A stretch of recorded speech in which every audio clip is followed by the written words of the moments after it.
সর্বনিম্ন কত টাকা থাকলে কোরবানি দিতে হবে? মা বোনদেরকে বলছি, ও আমার সম্মানিত মা বোন, আপনাদের কাছে কত টাকা থাকলে, কত টাকার মালিক হলে মা বোনেরাও কোরবানি দিতে হবে, এবং কোরবানির গোশত ফ্রিজে কতদিন রেখে খেতে পারবেন সেটাও আপনাদেরকে জানিয়ে দেব। এবং জানিয়ে দেব আপনার মা বাবা মারা গেছেন, মৃত মা বাবার পক্ষ থেকে কোরবানি দেওয়া যাবে কিনা তাও জানিয়ে দেব। পরিবারে 2 জন 3 জন ইনকাম করে, যারা ইনকাম করেন সবার পক্ষ থেকে একটি কোরবানি দিলেও হবে, নাকি প্রত্যেকে এক করে কোরবানি দিতে হবে? পরিবারের পক্ষ থেকে একজন দিলেই হবে, নাকি যারা ইনকাম করে সকলেই দিতে হবে সেটাও জানিয়ে দেব। শুধু তাই নয়, কোরবানির সাথে আকিকা দেওয়া যাবে কিনা, আপনি কোরবানি দিবেন, কোরবানির সাথে আকিকা দেওয়া যাবে কিনা সেটাও জানিয়ে দেব। তারপর আপনাদেরকে জানিয়ে দিব কোরবানির গোশত 3 ভাগে ভাগ করা যাবে কিনা। তারপর আপনাদেরকে জানিয়ে দেব আপনারা কিভাবে আত্মীয় স্বজনদেরকে এই কোরবানির গোশত কিভাবে বন্টন করবেন। সম্পূর্ণ আলোচনাটি শুনুন, ইনশাআল্লাহ অজানা বিষয়গুলা সহজভাবে জানতে পারবেন, এবং সঠিকভাবে যদি মানতে পারেন তাহলে আপনার কোরবানি আল্লাহ রাব্বুল আলামিন কবুল করে নেবেন। আসুন আমরা আগে জেনে নিই কোরবানি কি। কোরবানি হলো এমন একটি ইবাদত, এই ইবাদতের মাধ্যমে আল্লাহ পাকের সন্তুষ্টি অর্জন করা যায়। আল্লাহ রাব্বুল আলামিন কোরআনুল কারীমে সূরাতুল কাউসার ছোট্ট একটি আয়াত, আল্লাহ রাব্বুল আলামিন সূরাতুল কাউসারের মধ্যে ছোট্ট আয়াতে আল্লাহ পাক জানিয়ে দিলেন, ফাসাল্লি লিরাব্বিকা ওয়ানহার, তোমরা নামাজ পড়ো আর আমি আল্লাহর রাস্তায় কোরবানি করো। নামাজ পড়ার কথা বলেছেন এবং কোরবানির করার কথাও আল্লাহ রাব্বুল আলামিন জানিয়েছেন। এজন্য কোরবানি করতে হবে, কোরবানি করা ওয়াজিব। কোরবানির নেশাব হলো যাদের কাছে 7.5 ভরি স্বর্ণ আছে, অথবা যাদের কাছে 52.5 তোলা রূপা আছে, অথবা তার সমপরিমাণ টাকা আছে, অথবা ক্যাশ টাকা যদি আপনার কাছে 85 থেকে 90,000 টাকা যদি শুধুমাত্র 3 দিন যদি থাকে, 10 জিলহজ, আপনার 10 জিলহজ, 11 জিলহজ, 12 জিলহজ, এই 3 দিন যদি আপনার কাছে যদি এই 85 থেকে 90,000 টাকা যদি আপনার কাছে যদি এই 3 দিন যদি থাকে, তাহলে আপনি কোরবানি দিতে হবে, আপনার উপর কোরবানি দেওয়া ওয়াজিব। সম্মানিত মা বোন, যারা কোরবানি দিবেন আল্লাহ রাব্বুল আলামিন কঠোর ভাষায় তাদেরকে জানিয়েছেন।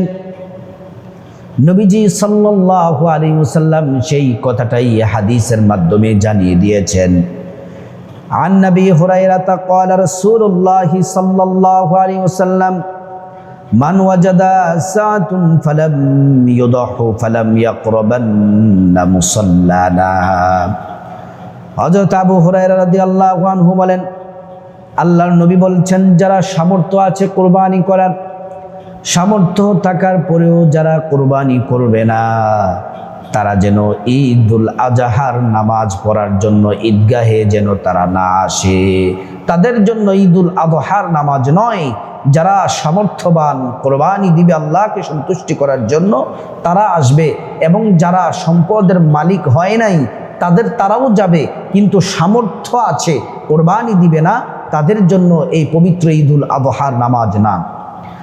আল্লাহ রাব্বুল আলামিন কোরআনুল কারীমে চমৎকার করে বলেন, কুল ইন্না সলাতি ওয়া নুসুকি ওয়া মাহইয়ায়া ওয়া মামাতি লিল্লাহি রাব্বিল আলামিন। আল্লাহ রাব্বুল আলামিন বলেন, ও দুনিয়াবাসী শুনে নাও, মুহাম্মদ সাল্লাল্লাহু আলাইহি ওয়াসাল্লাম আপনি বলে দেন, আমার বান্দাদের নামাজ, কোরবানি, হায়াত, মৌত যা কিছু আছে সব কিছু হবে আমি আল্লাহর জন্য। সুবহানাল্লাহ। আসুন আমরা সরাসরি মাসআলাগুলো আগে জেনে নিই। 1 নম্বর হলো, আপনাদেরকে বললাম নেশাব পরিমাণ সম্পদের মালিক যদি কোনো নারী পুরুষ হয়, তাহলে তাকে অবশ্যই কোরবানি দিতে হবে। এবার আসুন জেনে নিব, পরিবারে 3 জন ইনকাম করে, প্রত্যেক 3 জনের কাছেই আপনার নেশাব পরিমাণ সম্পদ আছে।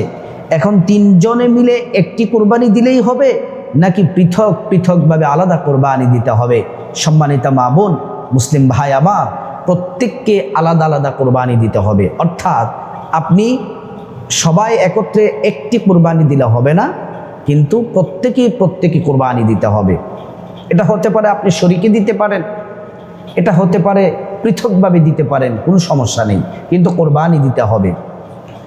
2 নম্বর হলো কোরবানির গোশত কতদিন ফ্রিজে রেখে খেতে পারবেন? এটা হচ্ছে আপনার রুচির ইচ্ছে। আপনি যতদিন আপনার মনে চায় আপনি ততদিন খেতে পারবেন, নির্দিষ্ট কোনো তারিখ সীমানা এটার মধ্যে দেওয়া নাই।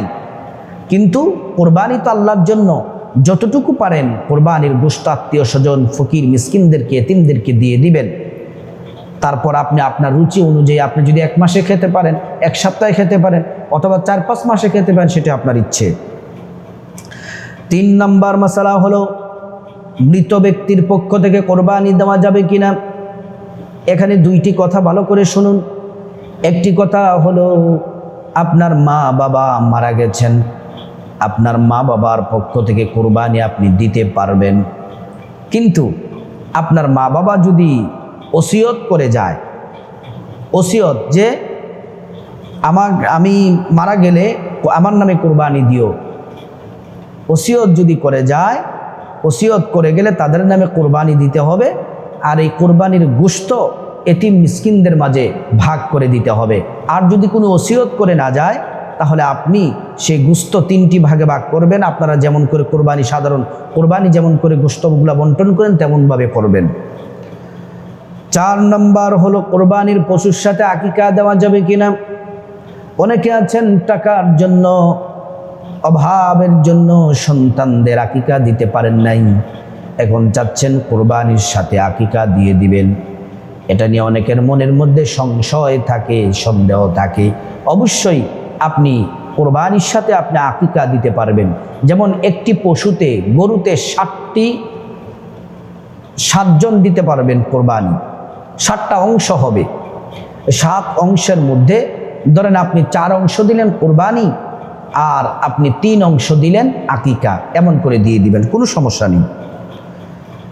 5 নম্বরে কোন কোন পশু দ্বারা কোরবানি দেওয়া যাবে। কোরবানি দেওয়ার পশু হলো হাদিসের মধ্যে এসেছে 1 নম্বর উট, 2 নম্বর গরু, 3 নম্বর মহিষ, ছাগল, ভেড়া, উট, দুম্বা, এই সকল পশু দ্বারা। অন্যান্য পশু দ্বারা কোরবানি দেওয়া জায়েজ নয়। কোরবানির পশুর বয়স, উট কমপক্ষে 5 বছর হতে হবে, গরু তারপর মহিষ কমপক্ষে 2 বছর হওয়া লাগবে, ছাগল, বেড়া, দুম্বা এগুলা 1 বছর হওয়া লাগবে। এগুলার দিকে খেয়াল করে আপনারা কোরবানিগুলা দিবেন। সম্মানিতা মা বোন, কোরবানির গরু যখন জবাই করার পরে কোরবানির গোশতটাকে কয়টি ভাগে ভাগ করবেন? 3টি ভাগে ভাগ করবেন। 1 নাম্বার হলো আপনি নিজের জন্য, পরিবারের জন্য। 2য় ভাগ থাকবে আত্মীয় স্বজনদের জন্য। 3 নাম্বার ভাগ করবেন এতিম মিসকিনদের জন্য। এমন করে সুন্দর করে সঠিকভাবে মেপে মেপে বন্টনগুলা করবেন। আর কোরবানি করব আমরা কাকে খুশি করার জন্যে? মহান আল্লাহ রাব্বুল ইজ্জাতুল জালালকে খুশি করার জন্য। আল্লাহ রাব্বুল আলামিন বলেন, লান ইয়ানালাল্লাহা লুহুমুহা ওয়ালা দিমাউহা ওয়ালাকিন ইয়ানালুহু তাকওয়া মিনকুম। আল্লাহ তাআলা গরুটা কত মোটা, তাজা, সুন্দর, কতটুকু গোশত হয়েছে সেগুলার দিকে আল্লাহ পাক তাকান না। আল্লাহ তাকান বান্দার তাকওয়ার দিকে। বান্দা যখন আল্লাহর প্রতি পরিপূর্ণ তাওয়াক্কুল, ভরসা, তাকওয়া নিয়ে আল্লাহকে রাজি খুশি করার জন্য কোরবানি করে, কোরবানির পশুর রক্ত জমিনে পড়ার আগেই আল্লাহ তাআলা কোরবানি কবুল করে নেন। আল্লাহ রাব্বুল আলামিন আমাদেরকে সঠিকভাবে আল্লাহ তাআলা যেমন নির্দেশনা দিয়েছেন, বিধান দিয়েছেন, সঠিকভাবে আল্লাহকে ভয় করে রসুল যেভাবে শিখিয়েছেন সেভাবে আমরা সঠিকভাবে যেন প্রত্যেকে কোরবানি দিতে পারি। আল্লাহ তাআলা আমাদের সবাইকে তৌফিক দান করুন।